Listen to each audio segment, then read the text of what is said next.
TV조선 취재 기자들이 전하는 뉴스의 중심, 보도본부 한나인 저는 신효섭입니다.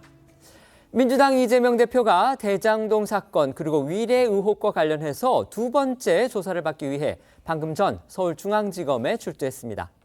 이 대표는 또다시 유검무죄, 무검유죄라면서 결백을 주장하는 입장문을 읽었습니다. 비슷한 시각 서울중앙지법은 도이치모터스 주가 조작 사건의 1심 판결을 내렸는데요. 김건희 여사 관련 언급은 나오지 않아서 야당의 특검 추진에 어떤 영향을 미칠지 주목됩니다.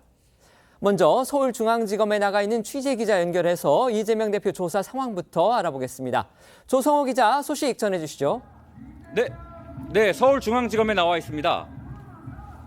이 대표 조사 지금 이루어지고 있겠죠? 네, 이재명 대표는 오전 11시 22분쯤 이곳 서울중앙지검에 도착했습니다. 현재 중앙지검 6층에서 조사를 받고 있는데 반부패 1부와 3부 소속 부부장 검사가 번갈아가며 조사하고 있는 것으로 전해집니다. 이재명 대표는 검찰청과 법원 사이길에서 지지자들과 간단한 인사를 나눈 뒤 서울중앙지검 동문으로 들어와 곧바로 청사로 향했습니다.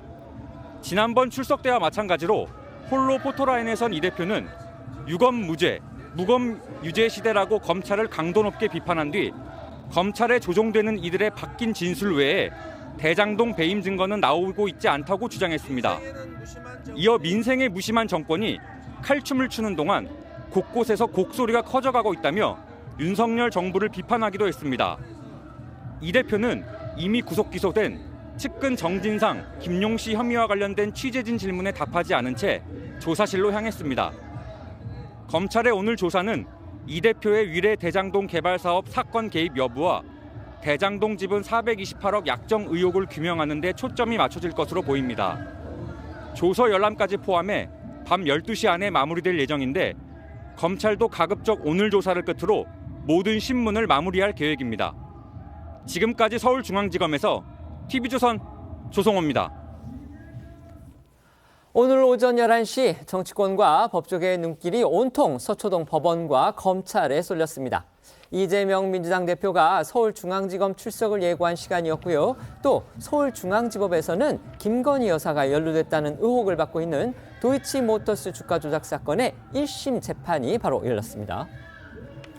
네, 공교롭게도 오늘 오전 11시 이재명 대표가 세 번째 검찰 출석을 예고했고 이 도이치모터스 주가 조작 사건 1심 선고도 동시에 진행이 된 겁니다. 이를 두고 일각에서는 이 대표가 도이치모터스 1심 재판 시간을 고려해서 11시 검찰 출석을 고집한 거 아니냐 이런 해석까지 나왔고요. 이 대표가 검찰청에 들어서면서 이 법원과 검찰청 사이길로 출입한 것을 두고도 이 도이치모터스 선고를 부각하려는 의도가 아니겠냐 이런 해석까지 나왔습니다. 두 사안 모두 앞으로 이제 전국을 가를 중대 분수령으로 그렇게 평가를 받았었는데요. 먼저 이재명 대표의 세 번째 검찰 출석 상황부터 짚어보겠습니다. 이 대표 당초 알려진 11시보다도 20분 정도 늦게 출석해서 포토라인 앞에 섰습니다. 네, 이 대표는 앞서 두 차례 이 검찰 출석 때와 마찬가지로 오늘 검찰 출석에 앞서도 이 포토라인에서 자신의 입장을 밝혔습니다. 이 성남FC 의혹과 대장동 의혹, 또 이어서 변호사비 대납 의혹까지 검찰이 자신이 연루됐다는 증거 하나 제시하지 못하고 있다면서 이 검찰 수사를 강하게 비판했는데요. 이 대표는 앞서 두 차례 포토라인에 섰을 때는 자신이 얼마나 결백한지를 강조했는데 오늘은 이 자신이 지금 얼마나 괴롭고 힘든 상황인지를 강조해서 눈길을 끌기도 했습니다. 회술례, 즉 과거 목을 벨 죄인을 처형하기 전에 얼굴에 회치를 한 후 사람들 앞에서 내돌리던 상황까지 빗대어서 자신의 심경을 밝혔습니다. 오늘 검찰에 출석한 이 대표 모습부터 영상으로 보겠습니다.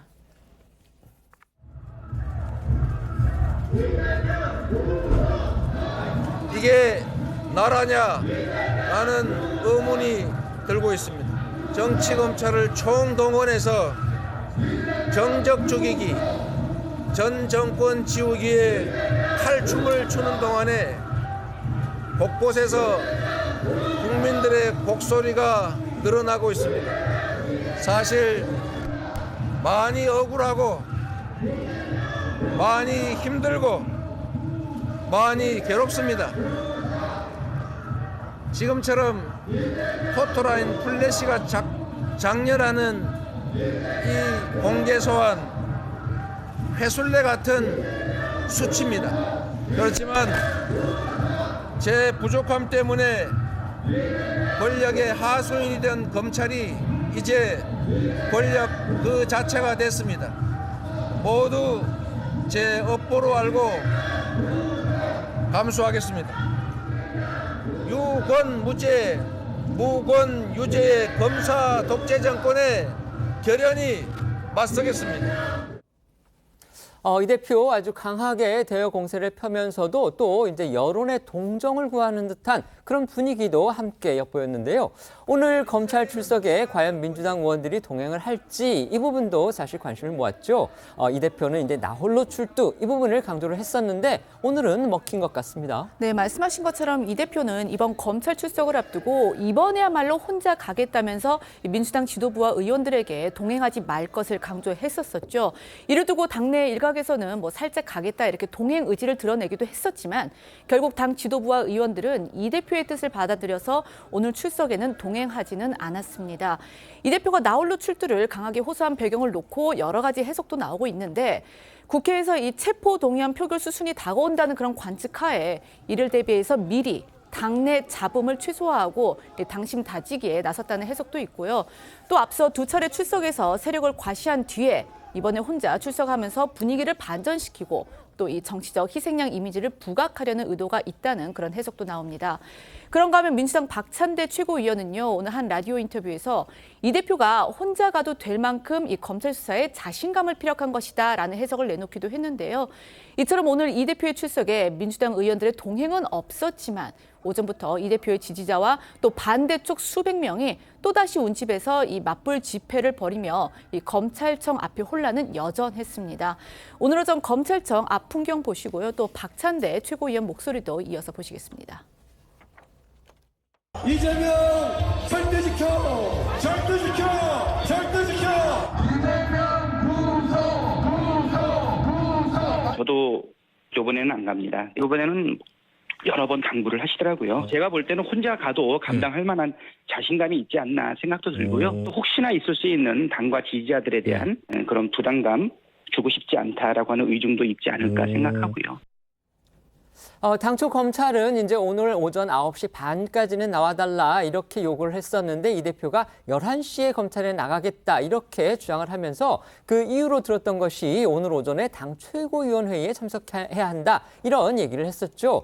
그렇다면 오늘 역시 이제 최고위원회의 참석하고서 검찰로 갔는데 회의 석상에서는 또 어떤 얘기가 나왔습니까? 네, 이 대표는 오늘 오전 검찰 출석에 앞서서 최고위 회의에 참석을 했는데요. 자신을 향하고 있는 검찰 수사에 대해서는 별다른 언급을 하지 않은 대신 이상민 행안부 장관 탄핵을 언급하면서 윤 대통령을 압박했습니다. 다만 이 대표는 모두 발언 직전에 이 박찬대 최고위원에게 저번에는 압수수색 숫자를 세더니 이번에는 안 했냐고 웃으면서 물었고요. 박 최고위원은 지금 275건이라면서 기네스북에 오를 수도 있다고 답을 했습니다. 이 검찰 수사를 애둘러 비판한 것으로 보이는데요. 오늘 최고위 회의에서 나온 이 대표 목소리 들어보겠습니다. 저번에는 압수수색 숫자 세시던 이번에는 왜 안 세주셨어요? 지금 275건입니다. 275대 0. 75대. 이상민 장관 탄핵 소추 가결은 국가적인 참사 앞에서도 최소한의 책임마저 부정한 정권에게 보내는 우리 국민의 경고입니다. 대통령께도 당부드립니다. 지금도 늦지 않았습니다. 직접 유족을 만나 사과하시고 참사의 상처를 치유하는 데 앞장서 주십시오. 이제 관심은 이제 오늘 이 대표의 그 검찰 대면 조사에서 과연 검찰이 내놓을 창은 무엇인지 또 이 대표가 내놓는 방패는 또 어떤 것일지 이 부분에 쏠리고 있습니다. 이 대표 포토라인에서부터 앞서 제출한 이제 서면 진술서로 가름하겠다, 사실상 입 열지 않겠다 이런 입장 공표했죠. 네, 이 대표는 대장동 위례 의혹으로 첫 번째 검찰 출석을 했을 당시에도요. 이 33쪽에 달하는 서면 진술서를 제출하고 검찰의 질문 대부분을 진술서로 가름하겠다면서 사실상의 묵비권을 행사한 바 있었는데요.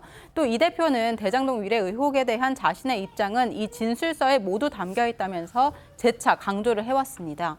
오늘도 검찰 출석에 앞서서 포토라인에 서서 이 자신이 하는 모든 진술이 검찰의 조작과 창작 재료가 될 것이기 때문에 진술서에 있는 내용으로 가름하겠다 이렇게 밝혔습니다. 이 대표 목소리 들어보겠습니다. 대표님의 승인 없이는 불가능했던 건 아닙니까? 제가 진술서로 이미 충분히 사실을 밝혔고 할 수 있는 또 제가 하고 싶은 진술은 다 했습니다. 검찰이 바이든을 말리는이라고 조작하는 정권의 하수인이 돼서 없는 사건 만들어내고 있는 것은 하늘이 알고 제가 하는 모든 진술은 검찰의 조작과 창작의 재료가 될 것입니다. 검찰이 창작 소재를 만들기 위해서 하는 질문들에 대해서는 진술서에 진술로 대신하겠다는 말씀을 다시 한번 드립니다. 하지만 검찰은 오늘 조사에서 물을 것이 지난번 조사보다 훨씬 많다 이런 입장이고요. 가능하면 오늘 이 대표 소환 조사를 마무리하겠다 이런 또 생각을 갖고 있다고 하죠. 네, 이 복수의 언론 보도에 따르면은 검찰 측은 오늘 이 대표의 이 소환 조사를 앞두고 200쪽 상당의 질문지를 준비한 것으로 알려졌습니다. 그러니까 지난번 조사보다 이 대표에게 물을 것이 훨씬 더 많다는 그런 입장으로 보이는데요. 특히 검찰은 이 대표가 이 자신의 입장을 모두 담았다고 주장하고 있는 그런 진술서에 정진상, 김용, 즉 두 측근에 대한 뇌물 혐의 등에 대한 이 대표의 입장은 들어있지가 않다며 오늘 조사에서 이 부분을 집중적으로 묻겠다는 그런 계획입니다. 검찰은 또 이 대표가 위례 대장동 개발 사업의 최종 결정권자였던 만큼 민간업자들에 대한 특혜 제공이나 또 이들로부터 뇌물 등에 대해서 보고를 받고 승인 또는 묵인했을 거라고 의심을 하고 있죠. 검찰은요, 김만배 씨가 정 전 실장과 김용 전 부원장 등 이 이재명 측에게 약속을 했다는 천화동인 1호 배당금, 즉 428억 원 의혹에 대해서도 이 대표에게 집중 추궁할 것으로 보입니다. 검찰은 오늘 이 대표 소환 조사를 끝으로 대장동 수사 마무리 수순에 들어갈 것으로 보입니다. 또 조사가 마무리되는 대로 사안의 중대성 등을 감안해서 이 대표에 대한 구속영장을 청구할 가능성도 나오는데요. 일각에서는 이 성남FC 후원금 의혹 사건과 묶어서 이 대표의 구속영장 청구를 할 거다 이런 관측도 나오고 있습니다. 하지만 앞서 전해드린 대로 이 대표가 검찰이 당초 요구했던 오전 9시 30분보다 늦은 건 물론이고요. 본인이 예고했던 11시보다도 늦게 출석을 한 데다가 또 묵비권으로 일관할 가능성이 크고요. 또 심야 조사의 경우 이 대표의 동의가 필요해서 진행되지 못할 가능성이 크기 때문에 검찰이 오늘 조사에서 유의미한 진술을 확보하기는 어려울 거라는 관측이 나오고 있습니다. 때문에 검찰이 이 대표에게 추가 소환을 요구할 가능성도 배제할 수 없는 상황입니다. 관련해 민주당에서는요, 검찰이 오늘로 조사를 마무리하지 않을 가능성을 내비쳤다면서 시간 끌기 작전을 하고 있다는 주장이 나오기도 했습니다. 들어보겠습니다. 지금 검찰에서는 200페이지에 달하는 질의서를 준비하고 또 재조사임에도 불구하고 오늘로 조사를 마무리하지 않을 그런 가능성을 내비쳤고 이것은 시간 끌기 작전을 펼치는 것으로 저희들은 보고 있습니다. 또 이재명 대표 측은 앞으로 백현동 개발 의혹이나 대북 송금 의혹 등으로 검찰이 소환을 통보할 때마다 이를 피하지 않겠다는 입장인 것으로도 전해졌는데요. 그러면서 검찰 소환 때마다 전 국민의 관심이 오롯이 집중되는 만큼 야당 대표이자 정치인으로서 대국민 메시지를 내기도 좋다 이런 입장을 밝힌 것으로 알려졌습니다. 이재명 대표 당초 예고했던 11시보다도 조금 늦게 출석을 했고요. 오늘도 이제 사실상 묵비권 전략을 쓰겠다는 입장을 취재진 앞에서 밝혔습니다. 그렇다면 검찰이 사실 오늘 조사에서도 얻어낼 것은 별로 없어 보인다. 그렇다면 검찰도 이제 이재명 대표의 어떤 신상에 대해서, 신병 문제에 대해서 결정을 내려야 되지 않겠느냐 이런 관측도 많습니다. 따라서 앞으로 검찰이 그러면 오늘 조사를 끝으로 해서 예를 들면 구속영장을 청구할지 이런 부분과 관련해서 관련해서 지금 눈길이 모아지고 있는데요. 과연 패널들께서는 어떻게 예상을 하시는지 한번 여쭤보겠습니다. 먼저 야당의 시각은 어떻습니까? 일단은 이게 뭐 검찰 소환이 끝은 아니라는 것은 어느 정도 예견이 돼 있고요. 이제 1차 소환 이후에 2차 소환 그 중간에 또 백현동 사건이라든지 다른 무슨 호텔 부지 사건이라든지 또 새로운 의혹들이 이제 불거진 부분들이 있어요. 뭐 이 부분에 대해서 이제 압수수색이 됐기 때문에 압수물을 분석하고 뭐 다시 참고인들 불러 조사하는 시간이 걸릴 거라서 이 부분까지 같이 묶어서 할지 어쩔지는 모르겠어요. 그러니까 영장을 청구한다면 이런 말씀이시죠? 그런데 네네. 아직은 제가 봤을 때 근데 단순히 배임 하나로만 대장동 사건에 대해서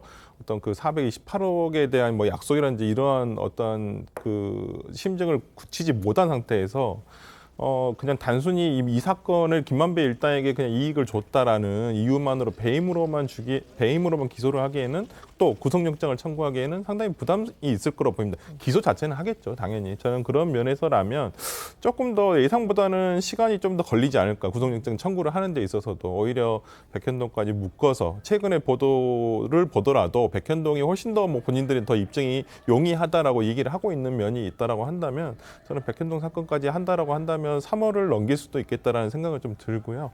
지금 뭐 어차피 검찰에서도 영장을 청구한다는 자체는 어차피 실질적인 신병을 확보한다라는 의미보다는 정치적인 이슈를 더 만들어내는 것이라고 볼 수밖에 없거든요.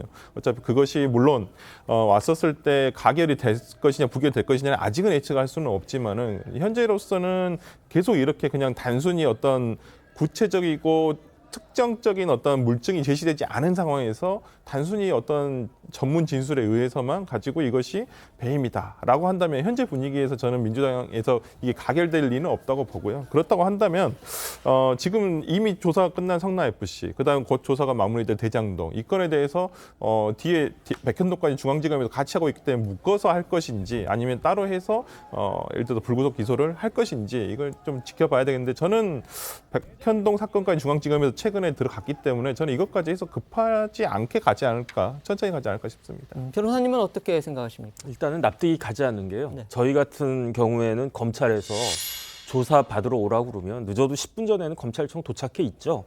그다음 만약에 이번처럼 이재명 대표가 10분 동안 뭐 일장 연설을 하려고 하면 늦어도 20분 전에 도착해서 10분 연설하시고 그다음에 들어가면 그게 맞는 것 같은데 그런데 이제 기존에 검찰에서 요구했던 시간보다도 1시간 반 늦게 가기로 했는데 결국은 2시간 늦게 들어간 거거든요. 그러면은 어떤 느낌이 드냐면 아 저분이 조사 받는 게 굉장히 싫구나. 부담되는구나 그런 이미지 싫겠죠.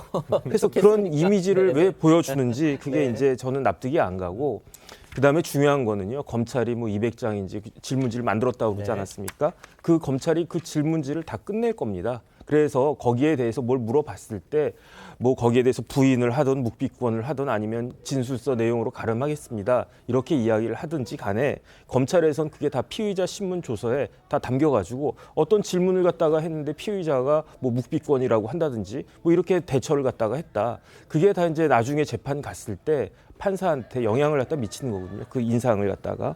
그래서 만약에 오늘 그걸 다 못 끝낸다 그러면 저는 한 번쯤 더 부를 수도 있지 않을까 생각이 드는 게 왜냐하면 이재명 대표가 늦었잖아요. 그러니까 본인이 늦어가지고 그 다 못 끝낸 그런 게 있으니까 그러니까 변명하기도 좀 어렵지 않을까 그런 생각은 드는데 웬만하면 검찰이 오늘 다 끝냅시다라고 할 것 같고 그 다음에는 제가 봤을 때 백현동까지 그러면 이제 백현동 끝나면 또 힐튼 호텔 있고 또 뭐 있고 그런데 그러다가 뭐 기소를 갖다가 뭐 연말에 하겠습니까? 언제 하겠습니까? 그래서 저는 성남 FC하고 대장동은 아마 이제 구속영장을 청구할 것 같고 그 이후에 국회에서 체포 동의안을 어떻게 처리하느냐 그 문제가 남지 않을까 하는 생각이 듭니다. 이재명 대표의 세 번째 검찰 소환을 앞두고서 여야 공방 더욱더 격화하고 있죠. 네, 이 민주당 정청래 최고위원은 군인이 총칼로 사람을 죽였다면 검찰은 선택적 수사와 토끼몰이식 영장 청구, 또 기소로 사람을 죽이고 있다고 비판을 했습니다. 반면 국민의힘 성일종 정책위의장은요, 이 이재명 대표가 자기 마음대로 검찰 출석 시간을 통보하는 특권을 누리면서 이 정치 탄압받는 피해자 이미지까지 연출하고 있다며 떳떳하게 수사에 임하라고 촉구했습니다. 오늘 나온 여야 목소리도 들어보겠습니다. 군인들이 총칼로 사람을 죽였다면 검사들은 선택적 수사의 총으로 토끼몰이식 영장 청구와 기소의 칼로 사람을 죽이고 있습니다. 이재명 대표는 자기 마음대로 11시에 출두하겠다며 국회의원과 야당 대표의 특권을 마음껏 누리고 정치 탄압받는 피해자 이미지까지 연출을 하고 있습니다. 오로지 머릿속에 검찰에 탄압받는 사람으로 보이기 위한 피해자 코스프레일 뿐입니다. 꼼수 부리지 말고 떳떳하게 수사에 임하시기 바랍니다. 검찰이 과연 오늘 이 대표의 조사에서 이제 어떤 부분을 끌어낼지 저희가 지켜봐야 할 것 같은데요. 대장동 의혹의 어떤 진실을 가려줄 수 있는 일종의 스모킹건으로 꼽혀왔던 게 바로 정영학 회계사의 녹취록이었었죠. 그런데 이 녹취록과 관련해서 오늘 새로운 보도가 또 나왔습니다. 네, 맞습니다. 이 정영학 녹취록으로 불리는 이 녹취록 파일은요, 정영학 회계사가 민간 속기사를 통해서 만들어 검찰에 제출했던 그런 문건이었는데요. 조선일보에 따르면 이 대장동 사건을 수사 중인 검찰이 지난 2021년 말 이 정영학 회계사의 녹음 파일을 검증하는 과정에서 정영학 녹취록에는 없는 새로운 내용을 발견했다는 그런 내용이 어제 뒤늦게 전해진 겁니다. 검찰이 포착한 이 새로운 내용이라는 거 좀 더 구체적으로 살펴보면요. 정영학 녹취록에서는 김만배 씨가 이 정영학 회계사에게 내 지분이 원래 5%인데 내가 가지고 있는 게 49%의 반이야 라고 말하는 대목이 등장을 합니다. 그런데 검찰이 이 녹음 파일을 다시 들어보니까 김만배 씨는 내가 가지고 있는 게 49%의 반이야 라고 말한 것이 아니라 내가 아니라 걔네가 가지고 있는 게 49%의 반이야 라고 말한 것으로 전해진 겁니다. 김만배 씨는 이어진 그런 대화에서도요. 걔네라는 그런 표현을 계속 사용하면서 이 지분 약정 대상을 복수로 표현했다고 합니다. 이에 따라서 이제 검찰은 그 김만배 씨가 이제 걔네라고 이렇게 복수로 지칭한 인물들이 결국은 정진상, 김용, 유동규 이렇게 3명을 의미하는 것으로 그렇게 보고 있겠죠. 네, 실제 검찰은 유동규 전 본부장을 조사하는 과정에서 이 녹음 파일 속 김만배 씨가 지칭한 걔네가 이 정진상, 김용, 유동규 3명을 의미한다는 취지의 진술을 확보했다고 전해졌고요.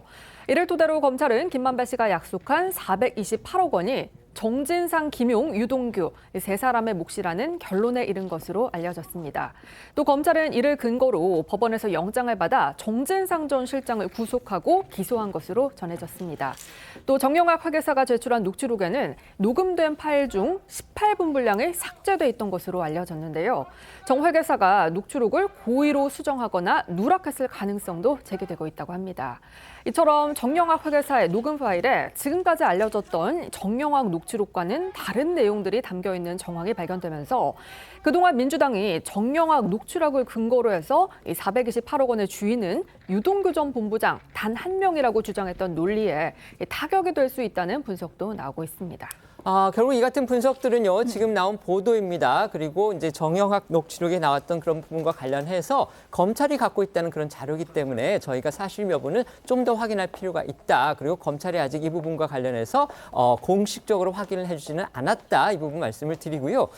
이 정영학 녹취록과 관련해서 어제 주목받았던 게 바로 곽상도 전 의원의 1심 선고 내용이었죠. 어제 이제 판결문이 공개가 됐는데 법원이 이 녹취록의 증거 능력을 사실상 인정하지 않아서 곽 전 의원이 무죄를 받았다. 이렇게 보도들이 나왔었는데요. 나중에 저희가 이 판결문을 보니까 법원이 그 녹취록의 증거 능력 자체는 인정을 했던 것으로 그렇게 또 해석이 나오고 있다고 합니다. 네, 이 곽상도 전 의원의 뇌물 혐의를 수사해온 검찰은요. 이 곽 전 의원이 김만배 씨의 대장동 사업을 도왔고 그 대가로 곽 전 의원의 아들이 퇴직금 등의 명목으로 50억 원을 받았다고 봤습니다. 그 핵심 근거로 이 정영학 녹취록을 제시했었는데요. 이 녹취록에는 김만배 씨가 곽 전 의원의 아들을 통해 곽 전 의원에게 50억 원을 주는 방법을 논의하는 내용이 담겨 있었습니다. 이에 김만배 씨는 녹취록이 적법하게 작성되거나 제출되지 않았고 이 자신의 허언 내용도 담겨 있어서 신빙성이 없다고 주장을 해왔었는데요. 재판부는 대화를 녹음한 후에 파일 변경 등의 조작을 가하지 않았고 이 대화 도중에 상대방의 의도와 다르게 답변을 유도하지 않고 자연스럽게 이루어진 대화를 녹음했다면서 김 씨의 주장을 받아들이지 않았다고 합니다. 하지만 이 재판부는 녹음 파일 속의 구체적인 대화 내용들이 전문 증거, 즉 다른 사람을 통해 간접적으로 들은 말이라서 이 증거 능력이 없다고 보고 곽 전 의원의 뇌물 혐의에 무죄를 선고했습니다. 이런 재판부의 판단은 정영학 녹취록 속 대화 내용을 근거로 하는 다른 대장동 재판에도 영향을 줄 가능성이 있는 만큼요. 결국 관건은 검찰이 녹취록을 뒷받침할 다른 물증을 얼마나 많이 확보해 제시할 수 있는지에 달려있다는 분석입니다. 곽상도 전 의원의 1심 뇌물 혐의 무죄 선고로 이제 정영학 녹취록의 증거 능력이 흔들리는 거 아니냐 이런 분석들이 있었는데 판결문을 보니까 이 재판부가 녹취록의 증거 능력 자체는 인정을 했고 다만 다른 사람으로부터 전해들은 진술 그러니까 일종의 전문 부분에 대한 증거성은 배제했다 이렇게 지금 해석들이 나오고 있습니다. 이 같은 법원의 판단이 과연 다른 대장동 재판에는 과연 어떤 영향을 미칠지 이 부분 지금 관심을 모으고 있는데요. 어떻게 보십니까?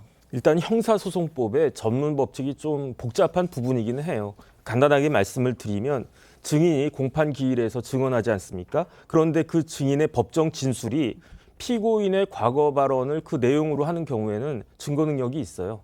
형사소송법에. 그런데 피고인이 그 증인이 피고인이 아닌 제3자의 과거 발언을 내용으로 하는 경우에는 그 원 진술자가 진술할 수 없는 경우에는 그 증거 능력이 있다 이렇게 되어 있단 말이죠. 그런데 지금 이 케이스에서 원 진술자는 누구냐? 곽상도 전 의원의 아들이에요. 그런데 곽상도 전 의원의 아들은 피고인이 아니거든요. 그다음에 진술할 수 없는 상태도 아니거든요. 그렇기 때문에 증거 능력이 없는 것이다. 형사소송법에. 그렇게 이제 결론이 나온 것이지 그 녹취록 자체가 어떤 증거 능력이 없다거나 그렇게 되는 것은 아니기 때문에 오히려 이 녹취록의 그 신빙성만 인정이 된다라고 하면 이재명 대표 측과 그다음에 김만배 씨나 등등에 대해서는 굉장히 부담스러운 그런 증거로 작용을 할 겁니다. 네. 어떻게 평가하십니까? 일단 이 녹취록 자체에 대한 어떤 신빙성, 증거 능력으로 보면 채택은 법적으로 가능합니다만은 이게 현출되게 된 계기라든지 이런 부분은 좀 의문은 있어요. 왜 그러냐면 정영학 씨가 10년 동안에 녹음을 했다라고 돼 있는데 또 제출된 증거들은 또 중간에 빠져 있어요. 그럼에도 불구하고 정영학 씨에 대해서 검찰에서 나머지 부분에 대해서 강제 수사가 이루어지지 않았어요. 다 이미 제출된 내용이고 물론 이미 제출된 파일에 대해서 검찰에서도 자체적으로 녹취록을 다 만들었습니다. 근데 이게 왜 빠진 부분에 대해서는 그리고 임의로 편집을 한 부분들이 있어요, 분명하게. 그렇기 때문에 이런 부분은 저는 나중에 대장동 사건에서도 문제가 될 것이라고 보이고요. 그 안에 있는 내용에 대해서 이제 재판부가 선택적으로 증거 능력을 부여하지는 않을지 그런 부분은 조금 우려스럽습니다. 네.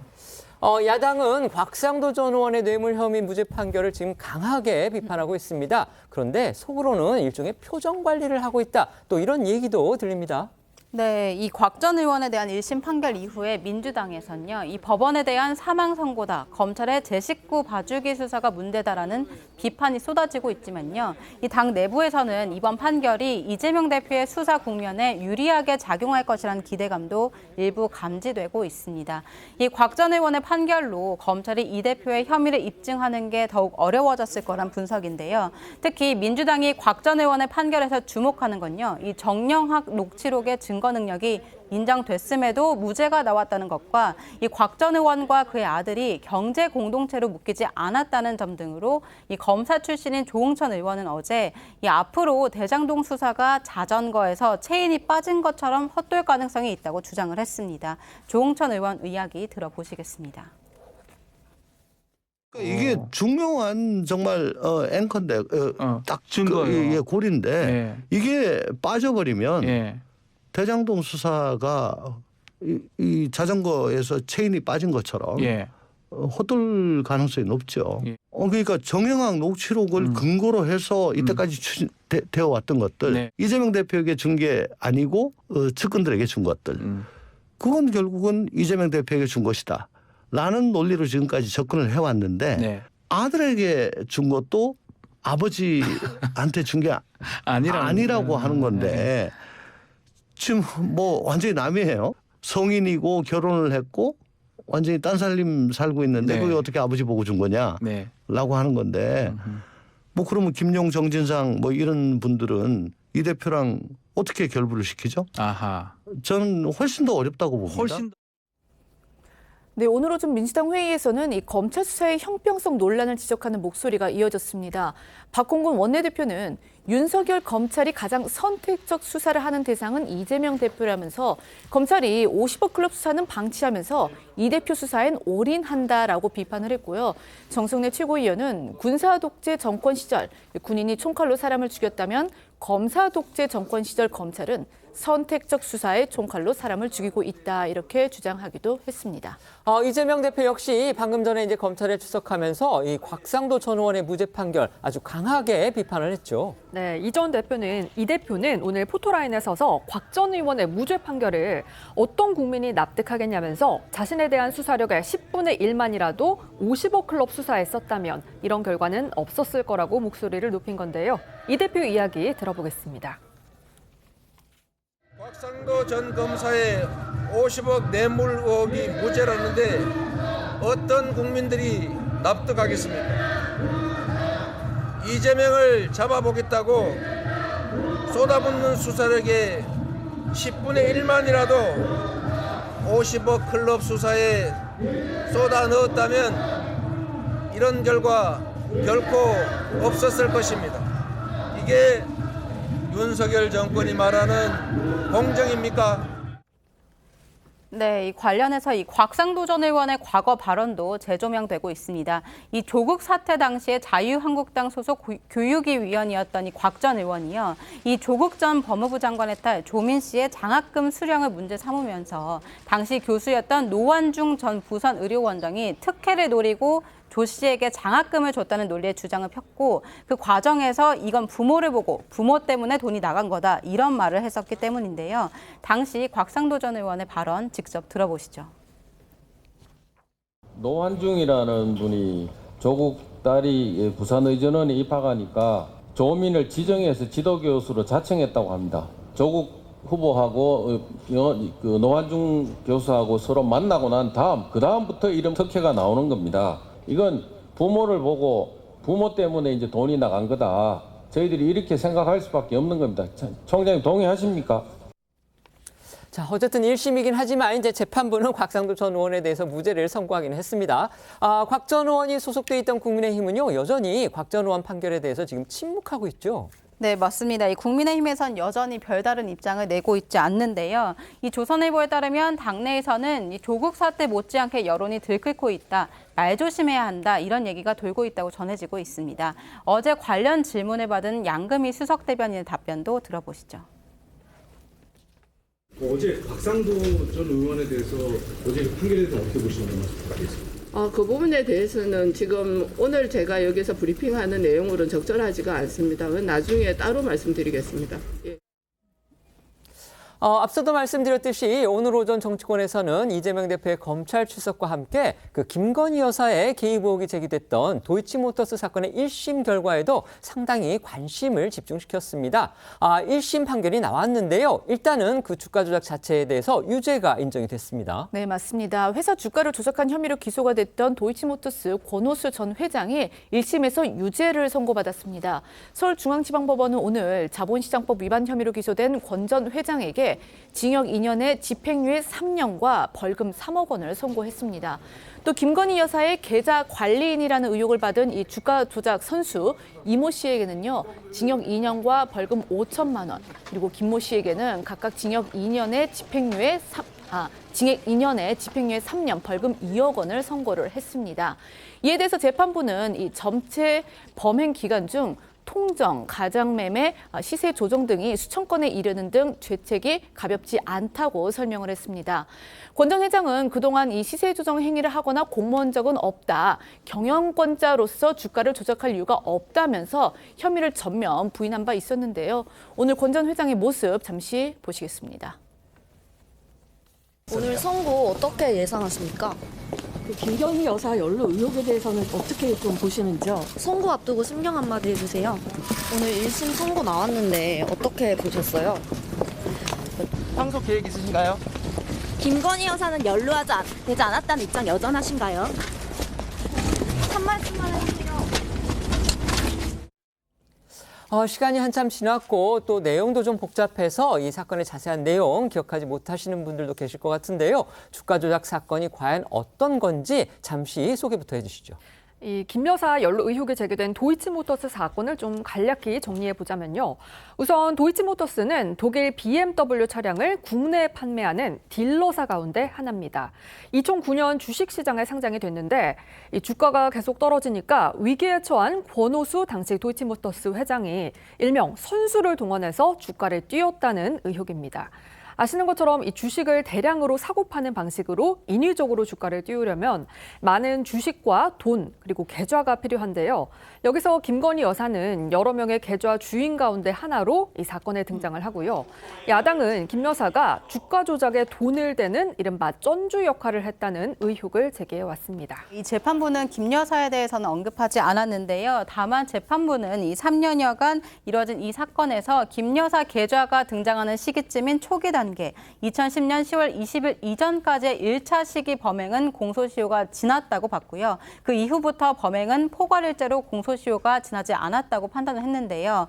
이 재판부는 시세 조종의 동기와 목적은 있었지만 이 시세 차익 추구라는 측면에서는 이를 달성하지 못한 실패한 시세 조종으로 평가된다면서 일반 투자자가 손해를 입거나 이 시장 질서에 상당한 정도의 교란이 발생했다고 보기는 어렵다. 이렇게 설명을 했습니다.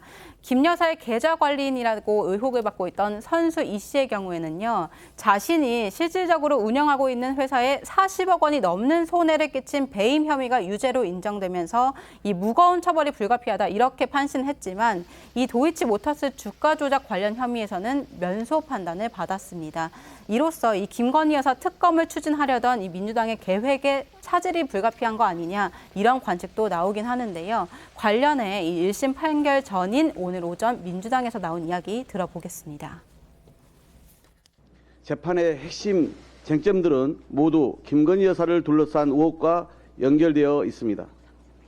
소위 선수 컴퓨터에서 나온 김건희 엑셀 파일, 주가 조작에 이용된 김건희 여사 계좌, 공개된 김건희 여사 모녀의 녹취록, 최근 확인된 우리 기술 주가 조작 추가 의혹까지 그동안 의혹은 눈덩이처럼 커져왔습니다.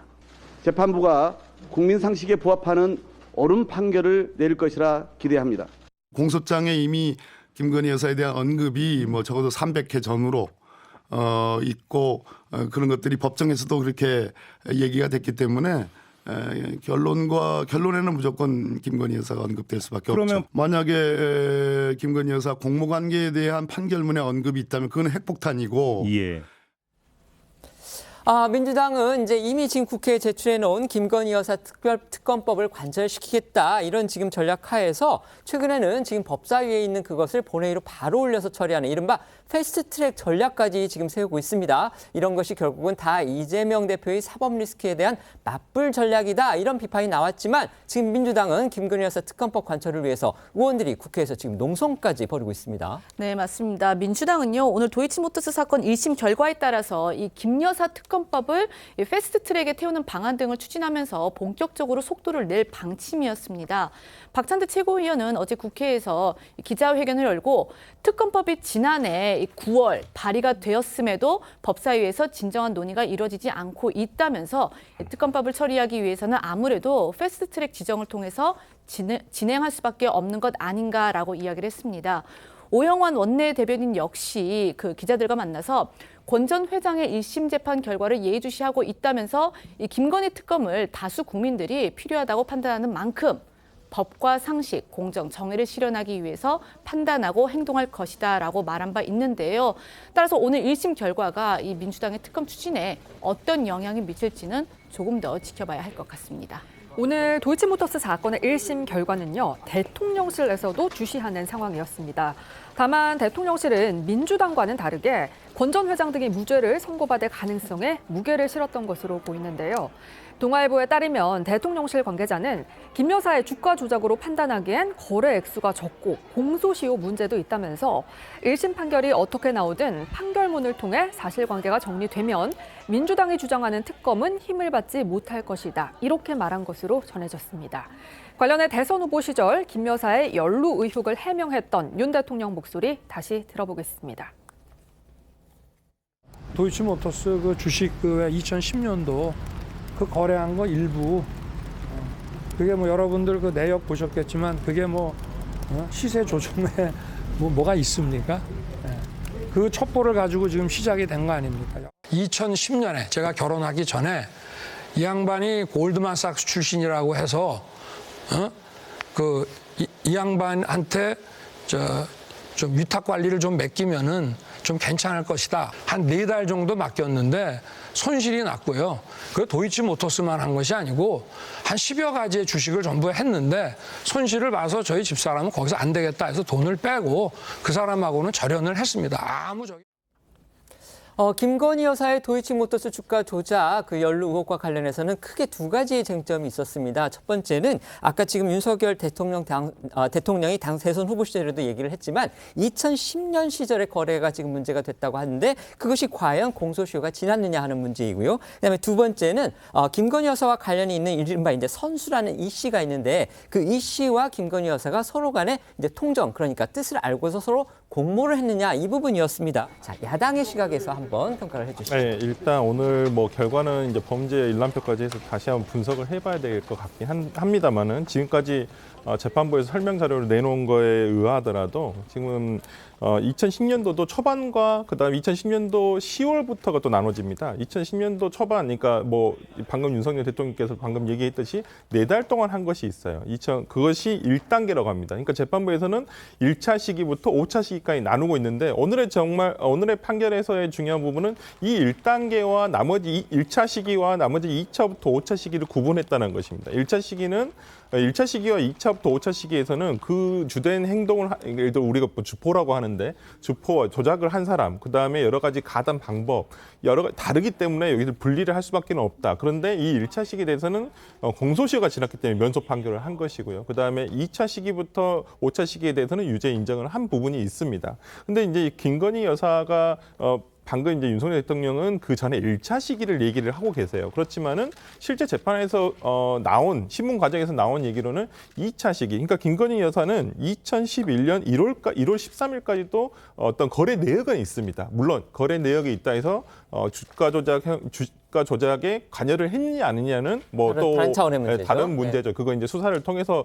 나올 문제라고 보입니다. 하지만 김건희 여사의 계좌가 이용됐다는 객관적인 사실은 있거든요. 그렇다고 한다면 이 부분에 대해서 더욱더 특검을 통해서 바뀔 수밖에 없다는 민주당의 생각은 더욱더 굳어질 수밖에 없고요. 특히나 공소 기각이라든지 이런 부분들은 검찰이 기소를 잘못했다는 거예요. 굉장히 잘못한 부분이기 때문에 이런 부분에 대해서도 민주당에서는 밝혀낼 수밖에 없다라는 생각에서 아마 특검에 대한 어떤 여론이라든지 특검에 대한 민주당의 생각은 더욱더 굳어질 수밖에 없다고 보입니다. 네, 말씀해 주시죠. 저는 이번 판결 2가지에 주목하는데요. 첫 번째는 시세 조정의 동기와 목적은 있었다. 하지만 중요한 것은 그 결과는 마땅치가 않았다. 다시 말해서 실익이 없었다는 거죠. 시세 차익이 없었다는 거죠. 그게 하나가 있고 또 하나는 면소 판결이 났어요. 그 플레이어 이 씨. 그런데 그것은 다 말씀하셨지만 공소시효가 완성됐다는 거거든요.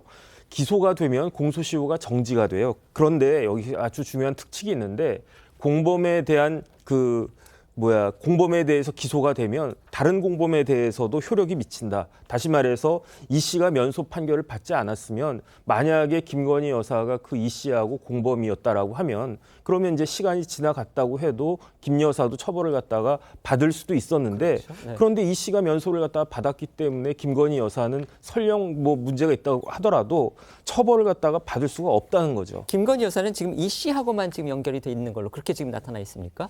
일단은 뭐 그렇게 판단은 되는데요. 네네. 그다음에 제가 생각하기에 만약에 김건희 여사에 대해서 어떤 문제가 있었다라고 하면 뭐 한동훈 장관 계속 이야기하지만 문재인 검찰에서 이미 다 그 처벌을 갖다가 하려고 했었을 것 같고요.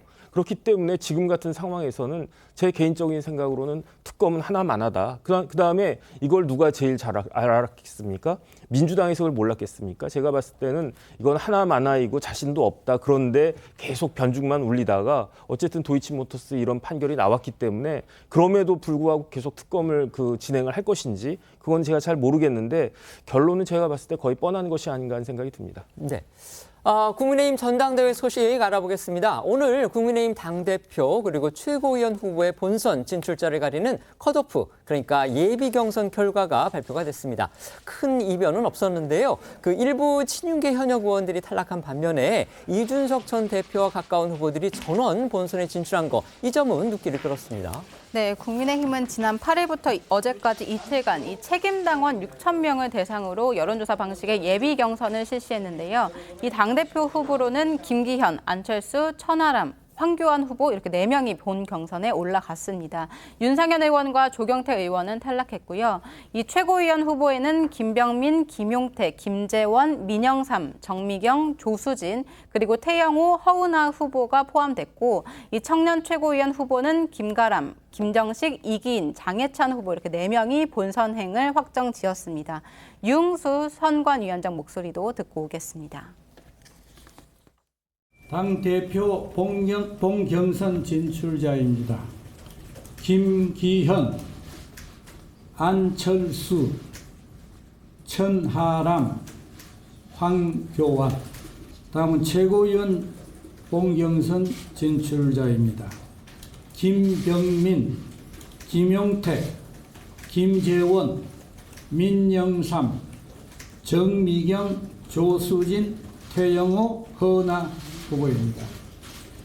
마지막으로 청년 최고위원 본경선 진출자를 발표하겠습니다. 김가람, 김정식, 이기인, 장예창 후보입니다.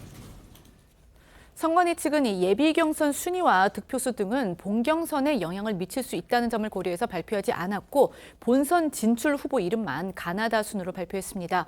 특히 이번 결과에서 주목이 되는 건요, 친이준석계로 분류가 되는 천하람, 김용태, 허은하, 이기인 후보 모두 컷오프를 통과했다는 점인데, 이준석 전 대표는 오늘 SNS를 통해서 개혁 후보 4명 전원 본선 진출, 이제 오늘부터 꿈은 이루어진다라고 했습니다. 말씀드렸듯이 이제 친윤계 최고위원 후보 중에서는 여러 명의 탈락자가 나왔습니다. 특히 지난 대선 기간 그리고 대통령 당선인 시절에 윤석열 대통령을 가장 가까운 거리에서 수행했던 이용 의원이 컷오프한 거, 이 부분이 그 눈길을 끌었다고 합니다. 네, 말씀하신 것처럼 지난 대선 기간에 윤 대통령의 수행실장으로 활동을 했던 이용 의원은요, 대통령과 가족과 같은 사이라면서 이 대통령의 측근임을 강조했다고 하는데요. 그런데도 예비 경선에서 탈락해서 이변으로 받아들여집니다. 여기에 대해서 이준석 전 대표는 SNS에 도발하더니 검증의 심판대에서 떨어진 건 이용이다라면서 앞으로 이준석 때리기 전략이 유효한지는 한번 다들 고민해 보세요라고 글을 올렸습니다. 이렇게 본선 진출자가 확정되면서 국민의힘 전당대회 본경기가 개막했습니다. 본선 진출자들은 잠시 뒤 오후 2시 한자리에 모여서 정정당당한 승부를 약속하는 더 나은 미래 서약식을 할 예정이고요. 오는 13일 제주를 시작으로 다음 달 2일 수도권까지 7개 권역별 후보 합동 연설회를 할 예정입니다. 당대표 후보 방송 토론회도 4번 개최할 계획이라고 하는데요. 다음 달 4일에서 5일 모바일 투표, 6일에서 7일 ARS 투표를 실시할 예정입니다. 그리고 다음 달 8일 전당대회에서 대표와 최고위원 4명, 청년 최고위원 1명 선출자를 발표합니다. 다만 대표 선거의 경우 다음 달 8일에 과반 득표자가 나오지 않으면 그 다음 날 1, 2위 후보 간 양자 토론회를 열고 10일에서 11일 결선 투표 이후 12일에 최종 결과가 발표될 예정입니다.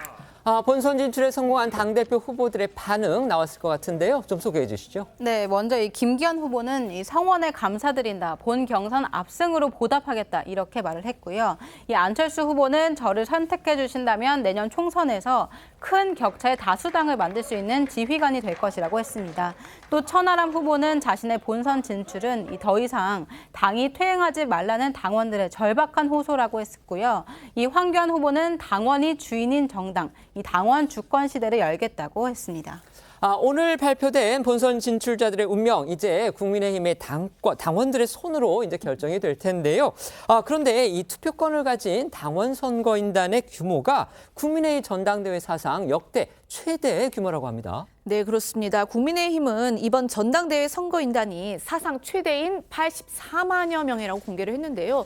이준석 전 대표를 선출했던 2021년 그 전당대회 때와 비교를 해봐도 약 2.5배 늘어난 역대 최대라는 겁니다. 지역별로 또 살펴보면요. 이제 수도권의 비중, 그다음에 여당의 전통 지지층이 몰려있는 영남권 비율, 이 부분에 또 변화가 있어서 또 시선을 모으고 있죠. 네, 이 수도권 당원 비중은 늘어난 반면에 보수세가 강한 영남권 비율은 다소 줄어들었거든요. 구체적으로 본다면은 수도권은 37.8%, 영남권은 39.7%인데 2년 전 그 전당대회와 비교를 하면 수도권은 5.5%포인트, 반면 영남권 비중은 11%포인트 줄었습니다. 연령대별로 보시면 50대 이상이 67.6%로 가장 많지만 2년 전보다는 또 이것도 5%포인트 하락한 모습이었고요. 2030 비율은 그때에 비해서 6% 넘게 늘었습니다. 전체적으로 늘어난 당원은요, 이준석 당대표 시절뿐이 아니고 2022년 대선과 윤석열 정부 출범을 거치면서 신규 유입된 거라서 이번 전당대회에서 어떤 후보에게 유리하게 작용할지는 뚜껑을 열어봐야 알 수 있을 것 같은데요. 특히 수도권 비중이 올라간 반면 영남권 비중이 하락한 게 어떤 영향을 미칠지 주목이 되고 있습니다. 말씀드린 대로 국민의힘 당권 경쟁, 그러니까 대표 경선, 그다음에 최고위원 경선, 이 본선에 나갈 후보들이 오늘 결정이 됐고요. 그다음에 그것에 맞춰서 어제였습니다마는 그 당원권, 그러니까 선거권을 가진 당원들의 어떤 분포도가 발표가 됐는데 이게 지역적으로, 그다음에 연령대별로 지난 2년 전 전당대회에 비해서 상당히 눈에 띄는 그런 변화가 있었습니다. 이것이 또 이번 선거에는 어떤 영향을 미칠지 지금 관심이 모아지고 있습니다. 종합적으로 한번 평가해 주시죠. 일단은 총선에 있어서 승부수는 수도권 아니겠습니까? 그런데 수도권에서 여당에 관련해가지고 당원들이 많이 늘어난 거 아닌가, 일단 그런 생각이 들어서 국민의힘 입장에서는 당대표를 떠나가지고 바람직한 현상이다라고 생각을 할 것 같고, 아무래도 수도권이니까 안철수 후보에게 조금 더 유리하지 않을까 그런 생각은 드는데 뚜껑은 열어봐야 될 것 같고, 그다음에 저는 한 가지 더 주목하는 게 충청권도 꽤 많이 는 것 같아요. 네네. 그런데 윤 대통령이 충청도 출신 아니겠습니까? 네네. 그러니까 충청도 사람들은 아마 윤심을 따르지 않을까. 이것도 어느 정도는 그 변수가 혹시 될 수 있지 않을까 하는 생각이 들어서 재미가 있어지는 것 같다는 생각이 듭니다. 네, 정확히 말씀드리면 이제 윤석열 대통령의 아버님이 충청도긴 한데 그렇게 되면 저희가 보통 충청권 후보라고 얘기를 하죠. 네, 말씀해 주시죠. 그런 의미라면 나경원 전국군데. 그런가요? 네. 네, 일단 지역 분포라든지 세대 분포라는 좀 변화가 있었습니다. 아무래도 저는 이준석 대표의 역할은 충분했다고 봅니다. 그리고 이제 아무래도 영남권 같은 경우는 고령 인구가 아무래도 많고, 이건 뭐 대한민국 전체적으로 지역 지금 소멸에 들어가기 때문에 자연 감소분도 어느 정도는 있다고 보고요. 저는 그런 면에서라면 지금 천하람 후보가 나오기 전과 후가 조금 달라진 것 같아요. 그러니까 출사표를 던지기 전과 후를 말씀하시는 출마 거죠? 이후에 어찌 보면 안철수 대 김기현이라는 양강 대결에서 김기현 후보가 거기서 이제 과반 득표를 하느냐 못 하느냐의 문제가 됐는데 1차에서. 네, 맞습니다. 그런데 지금은 오히려 이제 또 변수가 생겼단 말이죠. 그리고 지금 4인 결선 이제 본선으로 가면서 이제 천하람 후보가 위원장이 일단 또 안철수 후보를 역전할 것인가, 이런 부분도 있고, 이런 부분들 좀 지켜보면 될 것 같은데, 안철수 후보 같은 경우는 굉장히 지금 약간 답보 상태를 보이고 있죠. 좀 그런 면에서라면 천하람 후보가 얼마만큼 선전을 할지, 결선까지 갈 수 있을지를 한번 지켜보는 것도 좀 재미가 있을 것 같고요. 나머지 부분은 저는 최고위원 컷오프가 상당히 눈에 띄었습니다. 특히나 그 현역인 박성중 의원과 이만희 의원, 그다음에 이용 의원이 탈락한 맞습니다. 부분은 네. 굉장히 제가 봤던 김기현 후보로서는 굉장히 뼈아픈 부분이라고 볼 수가 있을 것 같고, 안철수 후보도 마찬가지예요. 문병 후보와 청광장 후보가 탈락한 부분은 안철수 후보로서는, 그러니까 안철수 후보를 지지하는 입장에서는 최고위원 두 표를 어디로 보낼 것인가. 그런 면에서라면, 왜 그러냐면 지금 이게 끝나더라도 최고위원 4인의 사태가 있으면 비대위 체제로 넘어가게 되는데, 여기서 안철수 후보 입장에서는 본인이 됐을 때 친윤 후보가 예를 들어서 김기현 후보가 가까운 사람들이 4명이 돼버리면 본인의 거취가 굉장히 불안정해질 수 있단 말이죠. 그렇다고 한다면 어쩔 수 없이 최고위원 부분에서는 안철수 후보와 천하람 후보 측, 그러니까 뭐 이준석 팀이라고 하는 어떤 최고위원들의 어떤 이 계획된 어떤 그 투표가 있지 않을까 싶어서 이 점도 상당히 참 흥미롭습니다. 네, 알겠습니다. 후보들은 오늘부터 이제 당장 본 선거전에 돌입을 했는데요. 양강 후보 중 한 사람인 김기현 후보가 어제 나경원 전 의원하고 또다시 만나서 주목받았습니다. 지난번 오찬 회동 때는 이제 나 전 의원의 표정이 좀 굳어 있어서 화제였는데 어제는 두 사람 다 아주 밝고 화기애애한 그런 분위기였다고 합니다. 네, 이 김기현 후보와 나경원 전 의원은 어제 보수단체 행사에 나란히 참석을 했습니다. 지난 7일 오천회동에서 사실상 연대를 선언한 지 이틀 만에 함께 모습을 드러내면서 이 김나 연대를 분명히 한 것으로 풀이가 되는데요. 특히 어제는 이 나 전 의원의 표정이 밝아서 지난 7일 입장 발표에서 굳은 얼굴이었던 것과는 좀 대조적인 모습이었습니다. 어제 모습 함께 보고 오겠습니다.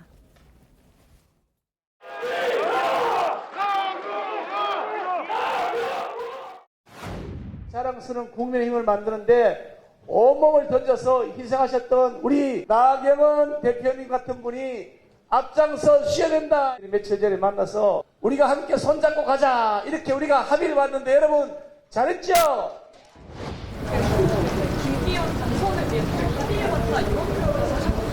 전당대회에 있어서도 제가 저의 개인적인 어떤 여러 가지 생각도 있겠지만 토의보다는 더 큰 대의, 결국 윤석열 정부의 성공과 총선 승리라는 대의를 위해서 우리가 함께 가야 되는 것 아닌가. 우리를 흐름이 좀 딱딱하셔서 여러 가지 해석이 좀 나오기도 했었는데 다양한 해석들을 하셨나 봐요. 근데 여러 가지 굉장히 결단의 시간이었다 이렇게 생각하시면 될 것 같습니다. 네, 또 다른 양강 후보인 안철수 후보는 어제 충북을 찾아 김기현 후보 등 친윤계 의원들을 향한 신경전을 이어갔습니다. 안 후보는 청주와 괴산 당원 간담회에서 낙하산 부대를 가진 사람은 당대표가 되면 안 된다라고 했는데요. 이 친윤계의 공개 지지를 받고 있는 김 후보를 직격했다는 해석이 나오고 있습니다. 목소리 들어보시죠. 이제는 절대로 공천 파동이 있으면 안 됩니다. 공천 파동 때문에 이길 걸 계속 졌거든요. 낙하산 부대들을 많이 가지고 있으면서 이 사람들이 당선이 되게 되면 대거 낙하산 부대를 여기저기 막 투입시킵니다. 저는 낙하산 부대 없습니다. 그건 다 아실 겁니다. 지금부터는 오늘 하루 놓치면 안 될 핫한 뉴스를 모아 전해드리는 어쩌다 이런 일이 코너로 이어가겠습니다.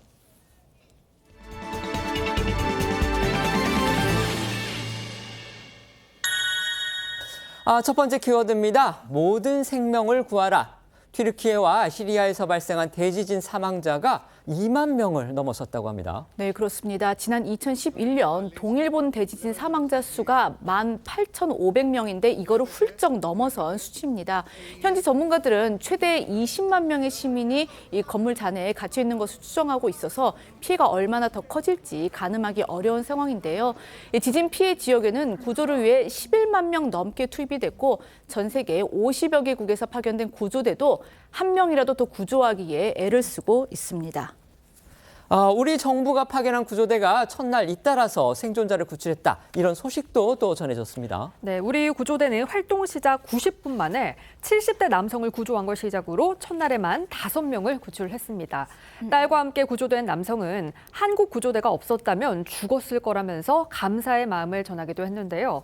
이번 소식이 전해지자 온라인에서는 구조 성과에 기뻐하면서 우리 대원들의 안전을 바라는 응원글이 쏟아지고 있습니다.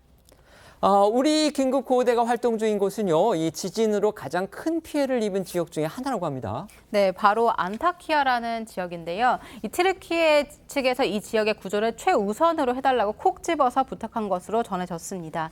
이 지진 피해가 심한 만큼 이 전문성을 갖춘 대규모 구조대 활동이 필요했기 때문이죠.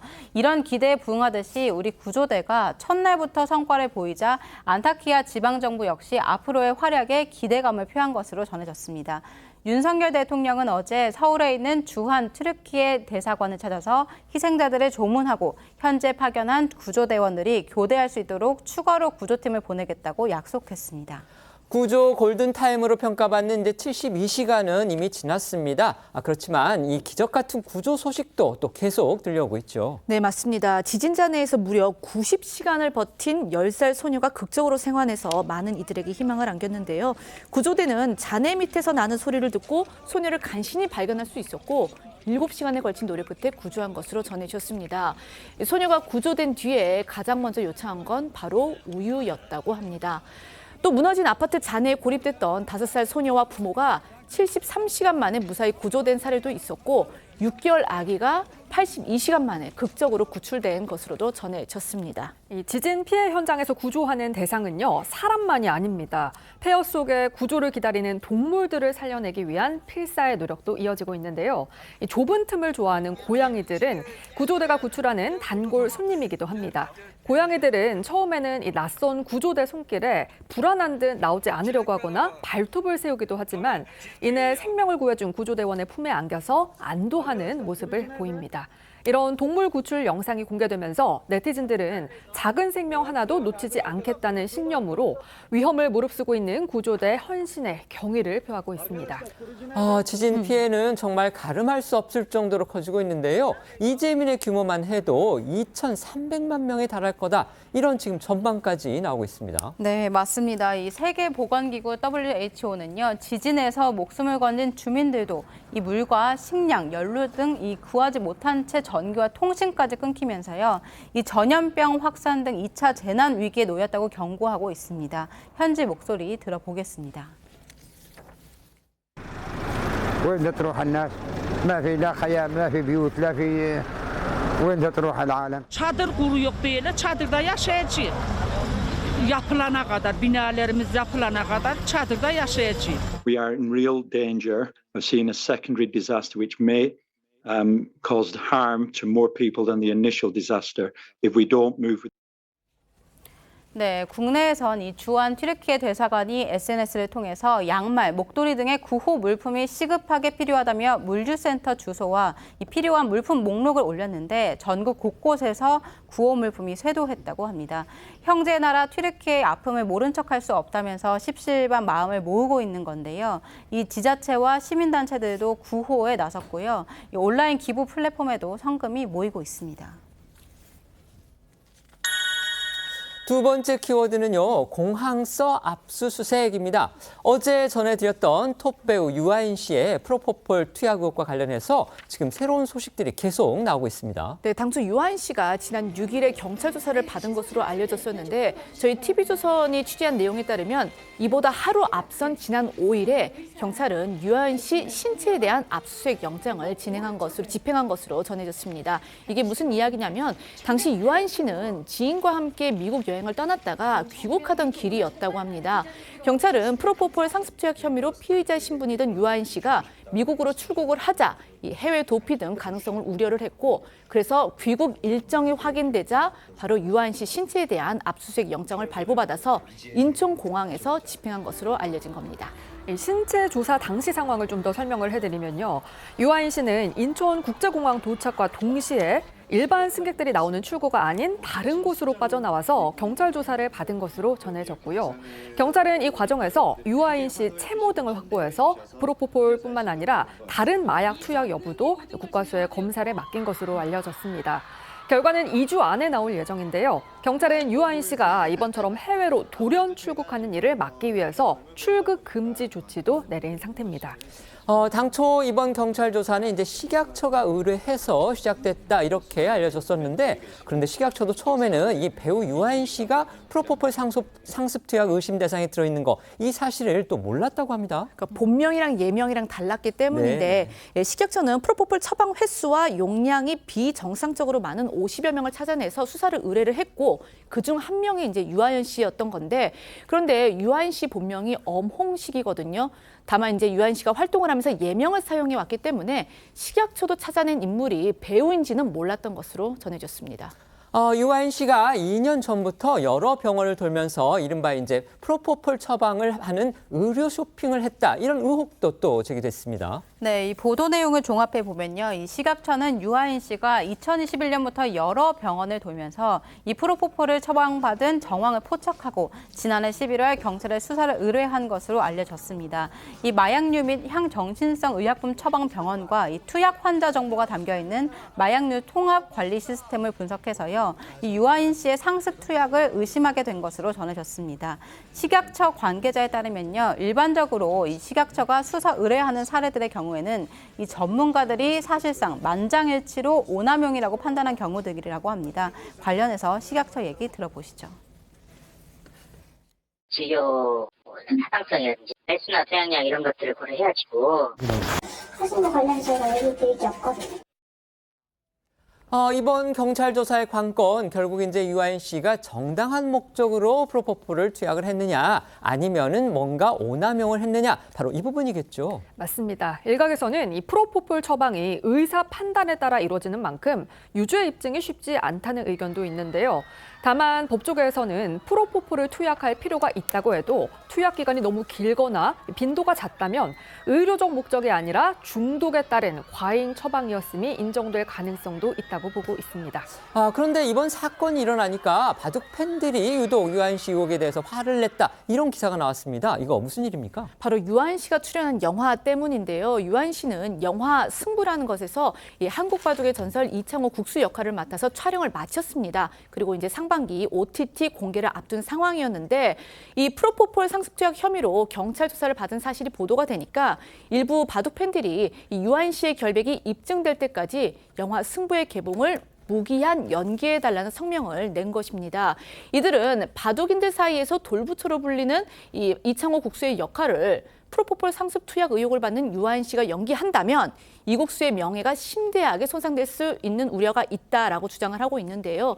유아인 씨 측에서는 이 관련 모든 조사에 적극적으로 협조를 하고 있고 또 문제가 되는 부분에 대해서는 적극 소명할 예정이라고 밝힌 만큼 영화 공개 일정에 대해서도 곧 재논의가 되지 않겠느냐 그런 관측도 나오고 있습니다. 세 번째 키워드입니다. 이젠 메들리다. 어제 방영됐던 미스터트롯2 소식입니다. 네, 그렇습니다. 어제 방송에서는요, 25명의 이 본선 3차 전 진출자들이 5개의 팀으로 나눠서 이 메들리 무대를 꾸미는 미션이 진행이 됐습니다. 지난 1대1 데스매치에서 팀5에 오른 최수호, 안성훈, 송민중, 박지현 그리고 김용필 씨가 대장이 돼서요. 각자 자신의 팀을 이끌었습니다. 이 메들리 대결과 다음에 벌어질 에이스 대결 두 점수를 합쳐서 가장 높은 점수를 받은 1위 팀만 바로 다음 라운드로 진출하는 만큼 참가자들 불꽃 튀는 경쟁이 펼쳐졌습니다. 팀 미션에서 먼저 승기를 잡은 건 마스터 예심 진을 차지했던 박지현 씨가 대장이 된 꿀벌즈 팀이었는데요. 꿀벌즈라는 이름처럼 카라의 허니로 달달하게 출발해서 조승구의 꽃바람 여인으로 흥을 채웠고요. 명자라는 노라에서는 송도영 군의 하모니카 연주로 분위기를 반전시킨 뒤에 또다시 김혜연의 토요일 밤에로 어깨를 들썩이게 만드는 등 말 그대로 객석을 들었다 놨다 하는 메들리 무대의 정석을 보여줬는데요. 호평을 받았던 꿀벌즈의 무대 만나보겠습니다.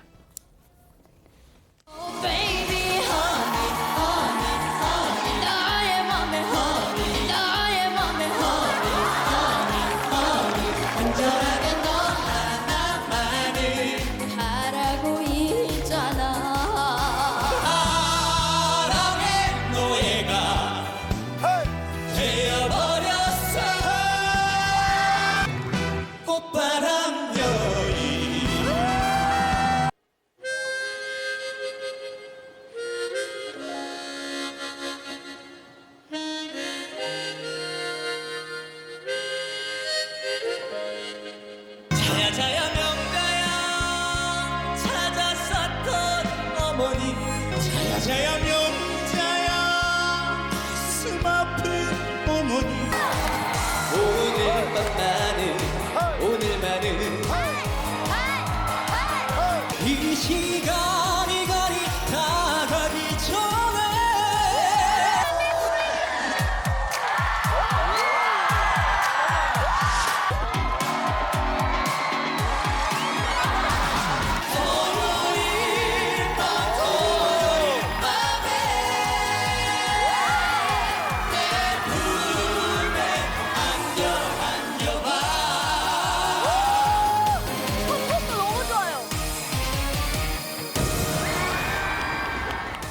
꿀벌즈 팀 어제 이제 두 번째로 출전을 했는데 이거 초반부터 너무 강한 팀이 나오지 않았나 이렇게 생각을 했습니다. 그런데 뒤로 가니까요 더 강한 팀이 기다리고 있었습니다. 네, 바로 안성훈 씨가 이끄는 이 뽕드림 팀이었습니다. 이 뽕드림은 초반 정상을 달리던 꿀벌즈를 누르고 이 중간 점수 1위에 오르는 기염을 토했는데요. 트롯 택배 기사단을 컨셉으로 해서 박성훈 군의 시원한 가창력과 한태희, 임찬, 나상도, 안성훈 4명의 성인 참가자들이 노련한 무대 매너로 이 마스터 군단은 물론 관객들까지 사로잡았습니다. 뽕드림이 전하는 흥겨운 트롯 메들리 만나보겠습니다.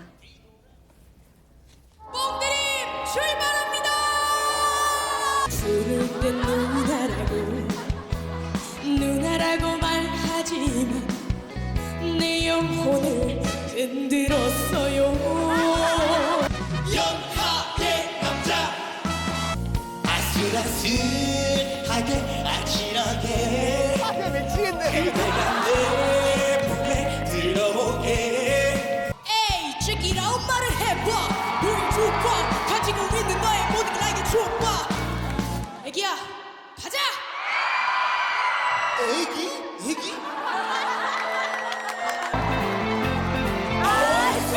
누구라고 바로 얼쏘야. 어떤 옷을 입고 갈까 고민 큰 걸 앞에 이런저런 포즈 지금 만나가요.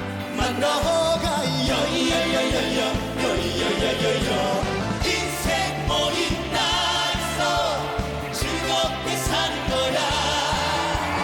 인생 머리 나 있어 신나게 사는 거야. 신나게 사는 거야. 인생 머리 나.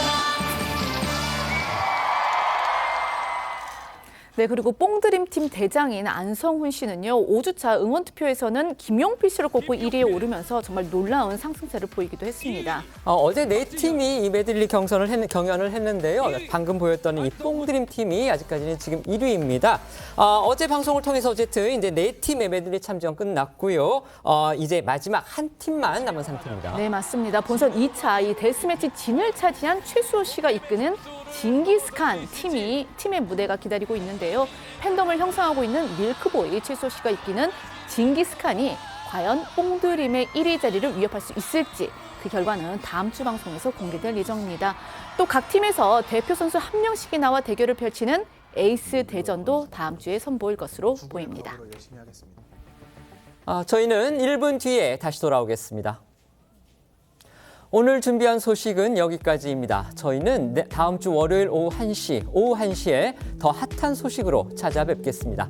시청해 주셔서 고맙습니다.